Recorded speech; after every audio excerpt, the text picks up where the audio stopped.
반갑습니다.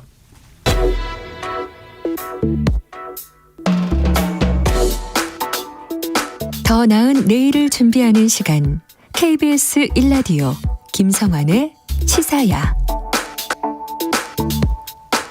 지난달 과외부로 만난 또래 여성을 살해하고 시신을 유기한 정유정이 오늘 재판에 넘겨졌습니다. 그동안 수사를 벌여온 검찰은 정유정의 범행 동기로 어린 시절 쌓인 분노와 사이코패스적 성격을 지목했는데요. 이 전문가는 이번 정유정 사건 어떻게 진단하고 있는지 염건웅 유원대 경찰학부 교수 연결해서 얘기 나눠보겠습니다. 교수님 안녕하십니까? 네, 안녕하세요. 네, 지금 경찰이 밝힌 바에 따르면 정유정이 과외 강사 54명에게 대화를 시도하면서 일종의 피해자를 물색했다고 하는데요. 이렇게 하면 사실은 사전에 충분히 계획했던 범행이었다 이렇게 볼 수 있는 걸까요? 네, 맞습니다. 이번에 이제 검찰에서 이제 공소 제기를 하면서 네. 법원에서 이 부분을 분명히 이제 증거를 제출했는데 결국은 이 사건이 이제 계획살인인지 또는 우발적인 살인인지도 양형에 굉장히 미치는 영향이 크기 때문에 이 부분에서 이제 계획살인이다라는 부분은 이제 밝혀졌다라고 볼 수가 있는데요. 네. 왜냐하면 이제 그 정유정이 지금 현재 그 피해자뿐 아니라 아마도 그 피해자를 만나지 않았다면 그 나머지 54명의 그 피해자 중에 한 명이 또 피해자가 됐을 가능성이 있었다라는 거죠. 그러니까 이 54명을 검색할 때 특히나 이제 여성인지 또 피해자 집에서 수업이 가능한지 이런 것들을 공통적인 요소로 보고 이런 분들을 이제 지금 물색을 했던 거거든요. 그래서 네. 결국은 자신이 이미 그 계획살인을 예고하고 있었다라는 걸 보여주는 거고요. 뭐 추가적으로도 그 지금 피해자에게 접근할 때 또 뭐 그 중3 여학생의 어머니인 걸로 연락을 했고 그다음에 네. 실제로 이제 접근을 할 때는 중3 딸인 걸로 본인이 교복을 입고 갔거든요. 그 교복을 구매했던 것 또는 근처에서 시신훼손을 해서 마트 가서 뭐 표백제나 비닐봉투를 구매했던 것 또 그다음 시신훼손을 하기 위해서 자신의 집으로 가서 또 큰 여행 가방을 갖고 왔던 것 이런 모든 것들이 지금 계획살인을 뒷받침하고 있고요. 또 한 가지 더는 이미 1년 전부터 작년 초부터 인터넷에서 살인 방법이나 사체 유기를 검색하고 있었던 점도 계획살인을 명백하게 뒷받침하고 있는 부분입니다. 혹시 만약에 이번에 범행 후에 검거되지 않았더라면 연쇄살인을 했을 가능성도 있다고 보이십니까? 충분히 가능하다고 봅니다. 기존에 있었던 그런 사이코패스 범죄들, 뭐 강호순이라든지 뭐 유영철 같은 경우, 뭐 10명, 20명 이렇게 살해를 했습니다. 근데 한 번도 그 상황에서 잡히질 않았기 때문에 이런 사이코패스적인 성향이 조금 더 이제 진화하게 되고 또 거기에 이제 자신이 이제 완전 범죄를 저지르는 방법들을 터득하게 되는데 정유정 같은 경우도 분명히 사이코패스 지수가 유영철 같이 38점 정도로 매우 높지는 않지만 네. 지금 강호순과 비슷한 정도는 나왔단 말이죠. 그렇게 보면 본인이 이제 아마 여러 가지 이제 범죄의 원인을 우리가 분석해 보자면 이제 정유정 같은 경우 이제 학창 시절에 지금 이제 여러 가지 그 어려운 점이 많았단 말이죠. 네. 결국은 어려운 그 가정 환경, 불우한 성장 과정과 또 가족과의 뭐 불화, 또 대학 진학 실패, 취업 실패 이런 것도 이제 어린 시절부터 이제 분노가 쌓여 왔었고 그런 것이 분명히 영향을 받았을 거예요. 왜냐하면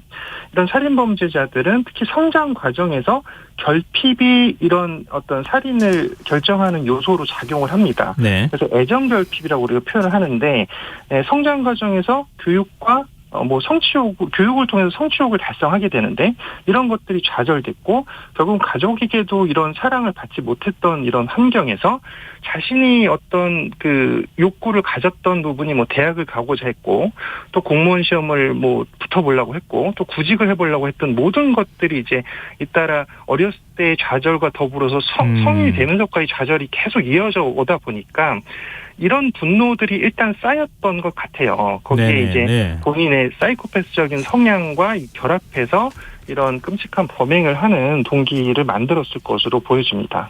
이 반사회적 성향이 생겨났다 이렇게 말씀을 하셨는데요. 그다음에 이제 또 하나 지금 거론되고 있는 게 사이코패스적 성격 이렇게 지금 표현하고 있는데 학창시절 친구들 얘기 들어보면 학교 다닐 때 조용하고 말썽도 피우지 않았다 이렇게 얘기를 하고 있는 거 아닙니까? 근데 만약에 네. 사이코패스라고 하면 이건 타고나는 거라고 보통은 생각하지 않나요? 그러면 학창 시절에도 이런 성향이 드러났어야 되는 거 아닙니까? 일단은 그 학창 시절에 이제 그 본인이 아마 어떤 그 힘이 없고 아까 말씀드렸듯이 이제 좀 좌절이 계속 되었고 예. 거기서 힘이 없었고 매번 이제 참고 살아오다가 아마 성인이 돼서부터 조금 그 어떤 운동형 외톨이로 좀 오래 지냈던 부분이 자신이 어떤 이런 그 좌절된 부분을 성인이 돼서 내 삶에 대한 어떤 분노의 원인을 찾게 되고 또 성인이 됐기 때문에 그 분노를 표출할 수 있다. 그런 힘이 생겼다라고 판단했을 것 같아요. 네. 그래서 그런 것들이 오히려 좀 더 이제 그 어떤 살인에 몰두하게 되는 그 계기가 돼서 작년 초부터 이제 이미 이제 살인에 대한 검색이라든지 뭐 도서관 가서 이런 살인에 대한 책을 찾아본다든지 아니면 뭐 범죄물을 시청한다든지 이렇게 해서 이미 자신은 결과는 살인을 하겠다라는 결과를 갖고서 오히려 거꾸로 지금 범행 대상을 물색한 것이라고 볼 수가 있기 때문에 당연히 어떤 사람이 살인을 하겠다라는 그런 뭐 생각은 할 수가 있어요. 일반인도 할 수가 있는데 네. 그것을 실행하지는 않습니다. 뭐 어떤 분노가 있었다라고 해도 예. 그 분노에서 살인을 저지른다라는 것은 일반인이 실행하기엔 굉장히 어려운 부분이거든요. 근데 이 정유정 같은 경우는 내가 살인을 하겠다라고 하고 그 실행을 했다라는 것 자체만 해도 당연히 정상인과는 다른 사람이다라는 걸 보여주는 거거든요.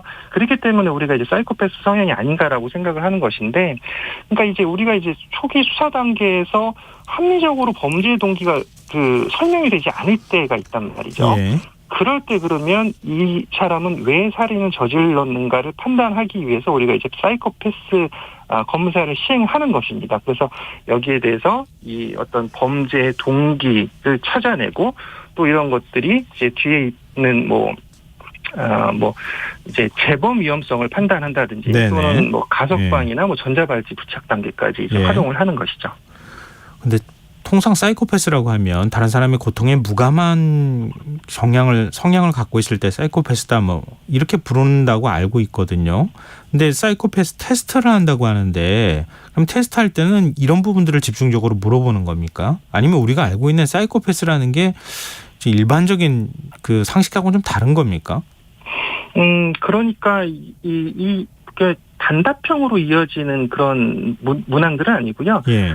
여기서 이제 2명 이상의 전문 검사자가 이제 문항을 읽어주고 이 피검사자가 답하는 형식으로 사이코패스 진단이 이루어지는데요. 이게 네. 이제 캐나다 심리학자인 로버트 헤어 박사가 1991년에 개발한 PCLR이라고 하는데 우리나라 이제 경찰과 검찰에서 이런 수사 단계에서 이 사이코패스 진단 검사 결과를 활용하고 있습니다. 그 내용을 보면 이제 뭐 과도한 자존감, 뭐 병적인 거짓말, 공감 능력 결여, 또 문란한 성생활, 또 여러 번의 혼인 관계 등 여기에 이제 20개의 항목이 있고요.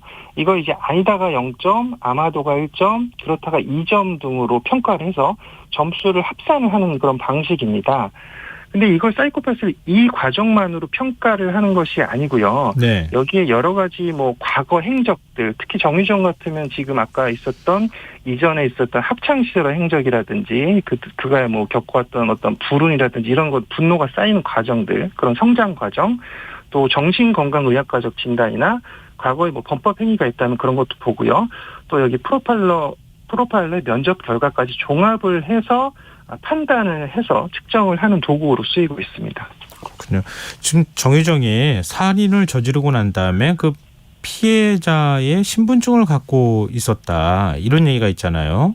네. 그 피해자의 삶을 살고 싶었다고 하는 욕망이 반영된 겁니까? 아니면은 어떤 다른 목적이 있었을까요?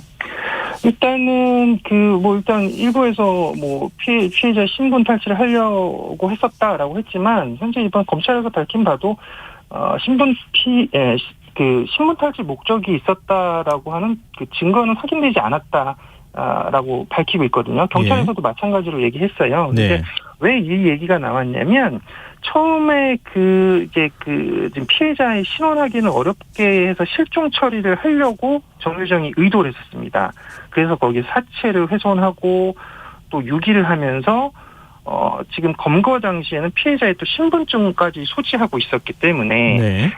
피해자를 결국은 실종 처리하고 자신은 그 신분증을 갖고 이 신분을 탈취하려고 했던 것이 아니냐라는 그런 의도가 있었는데 그것은 아까 제가 처음에 말씀드렸다시피 지금 54명의 동일한 그런 비슷한 피해자가 될 뻔한 그런 분들을 검색했었단 말이죠. 네. 여성이고 그 예. 집에 가서 과외를 받을 수 있는 대상을 물색했다라는 점에서 봤을 때는 결국은 자신이 결국 살인을 저지르겠다라는 그 결과에 일단은 그 대상을 찾는 조건으로 봤던 것이지 꼭 이 피해자만 특정해서 이 피해자의 신분을 탈취하겠다라고 보기엔 좀 어려운 부분이 있습니다.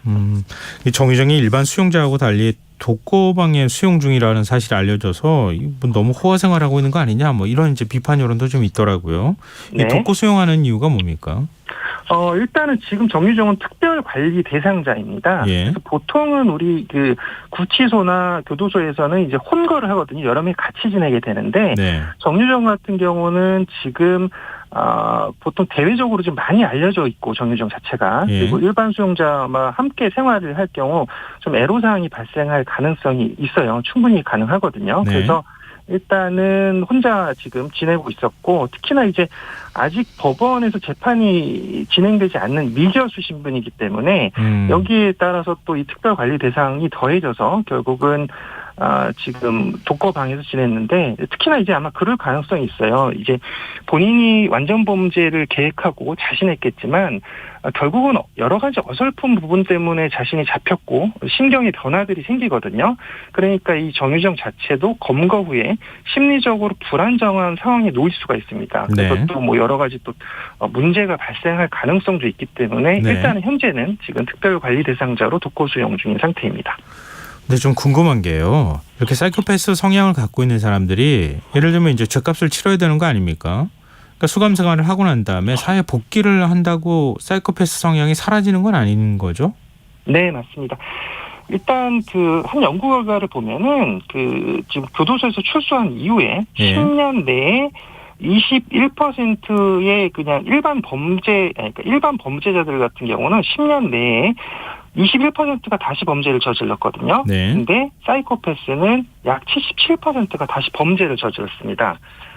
그러니까 이제 우리가 이제 사이코패스가 막 뭐 이 사람이 막 흉악 범죄자다 이런 것을 판단하는 도구다라고 보기는 좀 어려워요. 사실은 이게 이제 최근에는 뭐 사이코패스로 이 범죄를 판단하는 그런 약간 어떤 분위기가 조성이 됐는데 예. 이건 사실은 수사 단계에서 지금 그 수사 단계에서 재범 위험 판단에 활용이 되는 그런 자료로 보시면 될 것 같고요. 예. 이것이 이제 뭐 이렇게 가석방을 해야 된다든지 전자발찌를 부착해야 되는지 아니면 이 사람이 재범을 할 것이다 이런 여부를 판단하는 것들 그리고 또 범죄 동기가 좀 명확치 않을 때 이런 것들을 판단하는 부분에서 이제 결국은 수사 기록에 조금 참고 자료를 올릴 뿐이라고 보시면 될 것 같아요. 네.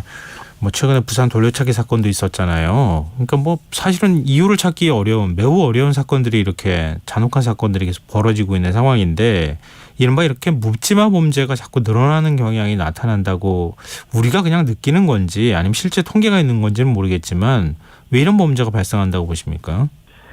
보통 살인은 그 원인이 있습니다. 뭐 분노, 원한, 뭐 치정, 금전 하다못해 뭐 성범죄 이후에 뭐 증거인멸이라든지 아니면 뭐 사회 불만 뭐 이렇게까지라도 범죄 동기가 있거든요. 네. 근데 이번에 정유정 사건 같은 경우는 불특정 다수를 자신의 살해 대상으로 선택을 하겠다. 그중에 한 명을 살해하겠다라고 했던 것이기 때문에 결국은 우리가 이제 묻지마 범죄가 아니냐라고 이제 볼 수도 있는 건데요. 네.